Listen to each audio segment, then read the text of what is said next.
ಇಂಥವ್ರುಗಳಿಗೆಲ್ಲ ಈ ಟ್ಯಾಲೆಂಟ್ಸ್ಗಳು ಯಾವುದೇ ವೇದಿಕೆಯಲ್ಲಿರ್ಬೋದು, ಯಾವುದೇ ಕ್ಷೇತ್ರದಲ್ಲಿರ್ಬೋದು, ಇವರಿಗೆ ಬ್ಯಾಡ್ ಕಮೆಂಟ್ಸ್ ಮಾಡಿ ತನ್ನ ಒಳಗಡೆ ಎಷ್ಟು ನೀಚತನ ಇದೆ ಅಂತ ಅದನ್ನ ಇದು ಮಾಡಿ, ಆಮೇಲೆ ಇಂಥದ್ದೇ ಮನಸ್ಥಿತಿ ಇರೋರು ಇವ್ರಿಗೆ ಕ್ಲಾಪ್ಸು, ಇವ್ರಿಗೆ ಕಮೆಂಟ್ಸ್ಗಳು, ಲೈಕಿಂಗ್ಸ್ಗಳು ಇದನ್ನೆಲ್ಲ ಮಾಡಿ ಇಂಥ ಒಂದು ಆ್ಯಂಟಿ ಸೋಷಲ್ ಎಲಿಮೆಂಟ್ಸ್ಗಳು ಇವತ್ತು ತುಂಬ ಜಾಸ್ತಿ ಆಗಿದೆ ಸೋಷಲ್ ಮೀಡಿಯಾದಲ್ಲಿ. ಅದು ಎಲ್ರಿಗೂ ಎಫೆಕ್ಟ್ ಆಗಿದೆ, ನನಗೆ, ನಿಮಗೆ, ಎಲ್ರಿಗೂ. ಏನಾದರೂ ಇವತ್ತು ಏನಾಗಿದೆ ಅಂತಂದರೆ ತುಂಬ ಜನಕ್ಕೆ ತಾವು ಏನಾದರೂ ಈಗ ಸೋಷಲ್ ಮೀಡಿಯಾದಲ್ಲಿ ಹೇಳ್ಕೊಳ್ಳೋದಕ್ಕೋ ಅಥವಾ ನಮ್ಮಲ್ಲಿ ಏನಿದೆ ಒಂದು ಟ್ಯಾಲೆಂಟ್ ಅದನ್ನ ತೋರಿಸ್ಕೊಳ್ಳೋದಕ್ಕೂ ಭಯ ಆಗುತ್ತೆ. ಯಾಕಂದರೆ ಅಲ್ಲಿ ಕೆಳಗಡೆ ಬರೋ ಅಂಥ ವಿಲಕ್ಷಣ ಅವರ ಒಂದು ಸ್ಯಾಡಿಸಮ್ದು ಕಮೆಂಟ್ಸ್ಗಳೇನಿದೆ. ಸೊ ಇದ್ರ ಬಗ್ಗೆ ಏನಾಯಿತು ಅಂತ ಅಂದರೆ ನಮ್ಮ ದೊಡ್ಡ ದೊಡ್ಡ ಆರ್ಟಿಸ್ಟ್ಗಳು ಅಷ್ಟೇ, ನಮ್ಮ ಹಿರಿಯ ಆರ್ಟಿಸ್ಟ್ಗಳು ಮತ್ತು ಎಲ್ಲರೂ ಗೊಚ್ಚೆ ಕಲ್ಲೆಸೆಯೋದು ಬೇಡ ನಮಗೆ ಯಾಕೆ ಅಂತ ಸುಮ್ಮನೆ ಕೂತಿದ್ರು. ಬರ್ತಾ ಈಗ ನಾವೇನು ಬಿಗ್ ಬಾಸ್ 12 ಆದಾಗಂತೂ ಯಾರ್ಯಾರೋ ಈ ರೀತಿ ಒಂದು ಟ್ರೆಂಡೇ ಮಾಡ್ಕೊಂಡ್ರು. ಯಾಕಂತಂದರೆ ಇದು ಮಿಸ್ಟೇಕ್ ಆಗಿರೋದೇ ಮುಂಚೆ ಅದು ನಾವು ಚಿಕ್ಕ ಇದ್ದಾಗಲೇ ಅದಕ್ಕೆ ಆ್ಯಕ್ಷನ್ ತಗೊಂಡಿದ್ರೆ ಇವತ್ತು ಇಷ್ಟು ಮಟ್ಟಿಗೆ ಬೆಳೀತಾ ಇರಲಿಲ್ಲ. ಇಂಥ ಏನು ನಾನು ಚಪ್ರಿಗಳಂತ ಕರೆದಿದ್ದೀನಿ ಇವ್ರನ್ನ, because they are all anti social. ಇವರೆಲ್ಲ ಮಾನಸಿಕ ಸ್ಥಿತಿ ಸರಿ ಇಲ್ಲ. ಇಂಥವ್ರು ಈ ಮಟ್ಟಿಗೆ ಬೆಳೀತಾ ಇರಲಿಲ್ಲ.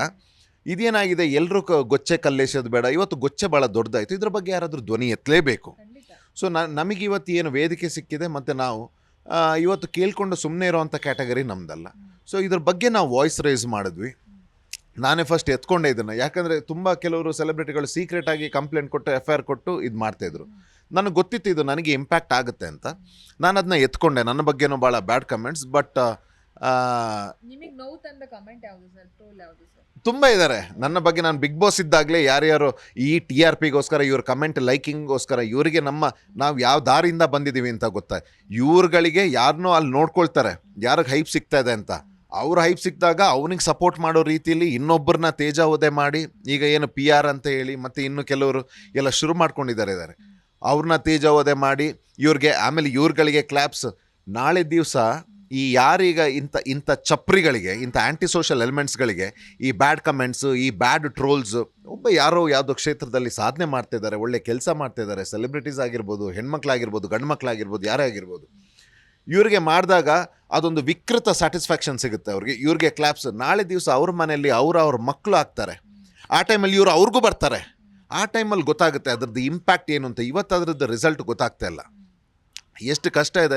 ಆಮೇಲೆ ಎಲ್ಲ ಅನ್ಕೋತಾರೆ ಈ ಸೆಲೆಬ್ರಿಟೀಸ್ ಅಂದ ತಕ್ಷಣ ಏನು ಅದು ರಾತ್ರಿ ಊಟ ಮಾಡಿ ಮಲಗಿದ ತಕ್ಷಣ ನೆಕ್ಸ್ಟ್ ದಿವಸ ಯಾರೂ ಸೆಲೆಬ್ರಿಟಿ ಆಗಲ್ಲ. ಅದ್ರ ಹಿಂದಿನ ತ್ಯಾಗ, ಅದ್ರದ್ದು ಕಷ್ಟ, ಅದ್ರದ್ದು ಹಾರ್ಡ್ ವರ್ಕ್, ಅವರು ಕಳ್ಕೊಂಡಿರೋದು, ಪಡ್ಕೊಂಡಿರೋದು ಅದು ಅವ್ರಿಗೆ ಮಾತ್ರ ಗೊತ್ತು. ಅದು ಯಾರಿಗೂ ಗೊತ್ತಿರಲ್ಲ. ಅದನ್ನು ಹಾಕಿ ನಾನು ಹೇಳೋದು, ಈ ಸೋಷಲ್ ಮೀಡಿಯಾದಲ್ಲಿ ಇವ್ರು ಏನು ಈ ಟ್ರೋಲರ್ಸ್ಗೆ ರೋಸ್ಟರ್ ಇದ್ದಾರಲ್ಲ, ಕರ್ಕೊಂಡು ಬರಲಿ, ನಿಜಾಂಶನ ತೆಗಿಲಿ. ಸರ್ ನೀವು ಇದು ಆದ್ರಲ್ಲ, ಇದ್ರ ಹಿಂದೆ ನೀವು ಪಟ್ಟಂಥ ಕಷ್ಟಗಳು ಏನು ಅಂತ ಗೊತ್ತಾಗುತ್ತೆ. ಆಗ ಅದನ್ನು ತರೋದು ಬಿಟ್ಟು ಇವತ್ತು ಯಾರು ಸ್ವಲ್ಪ ಲೈಮ್ ಲೈಟ್ ಇಟ್ಟಿದ್ದಾರೆ, ನಾವಂತ ಬಿಡಿ ಯಾರೇ ಆಗಿರಲಿ, ಯಾರು ಲೈಮ್ ಲೈಟ್ ಇದ್ದಾರೆ ಅವ್ರ ಬಗ್ಗೆ ಕೆಟ್ಟದಾಗಿ ಮಾತಾಡೋದು, ಅವರ ಸಿಚುವೇಶನ್ ತಿಳ್ಕೊಳ್ದೆ ಅವ್ರನ್ನ ಟ್ರೋಲ್ ಮಾಡಿ ಒಂದು ವಿಲಕ್ಷಣ ಇದು ಲೈಕಿಂಗ್ಸಿಗೆ ಆಮೇಲೆ ಕಮೆಂಟ್ಸ್ಗಳಿಗೆ ಇದು ಮಾಡೋದು, ಇದು ಸರಿಯಲ್ಲ. ಇದ್ರ ಬಗ್ಗೆ ನಾವು ಧ್ವನಿ ಎತ್ತಿದ್ವಿ.